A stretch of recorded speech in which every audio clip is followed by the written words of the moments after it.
This is Rob Tebbutt for ID Boxing. Delighted to be joined. It's been a while, might I add, but joined by Frank Warren. We're here in the aftermath of Denzel Bentley's win over Marcus Morrison. Frank, something about York Hall keeps delivering. It does, and it was a fabulous show. And I thought both of the guys, they give the fans an absolute treat.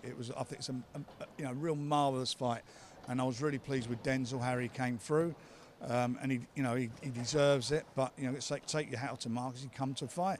I mean, that first round was a little bit exciting to say the least, as the rest of the fight was.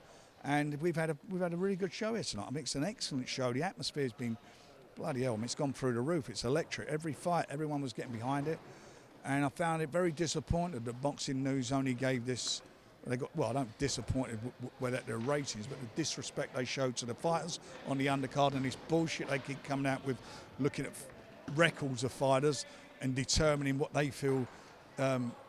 Should be not take any notice of the guys because they're fighting, novice kids are fighting guys who've, whether they got losing records or not, but they're experienced fighters, and just saying, we're not going to base it, we're not even going to talk about them. It's so fucking disrespectful. Let's speak on the positives. Denzel Bentley, obviously a very nice win, very impressive performance against Marcus Morrison. Where does he go next? He's obviously won that British title back. He's made a defence. Now does he move on? There's a lot of things for him to look at, and he's obviously he's an exciting fighter. And obviously there's as you say, there's the European, there's world title, and next year there's a great fight between him and Hamza Shiraz. That's like the Battle of the East End. That will be a mega fight. While a very good show tonight, I just want to touch upon a disappointing evening for young Frank Arnold, who was unfortunately stopped there. I want to talk to you about the refereeing and the corner work there. It seemed to me like we could have been spared that knockout. Look, his gum shield came out and it went on a little while longer before he got his gum shield. I think that's a little bit distracting. But you can't take anything away from his opponent. He come to fight, and unfortunately he got caught with a tremendous punch, and hopefully he's going to be okay, and I think they've got him under observation this evening.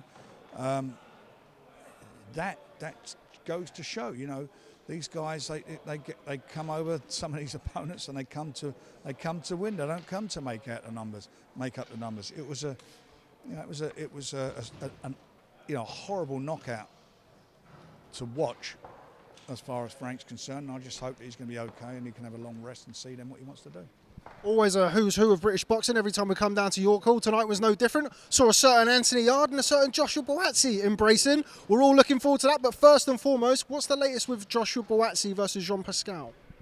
Well, we won the purse bids, as we did for his European title fight.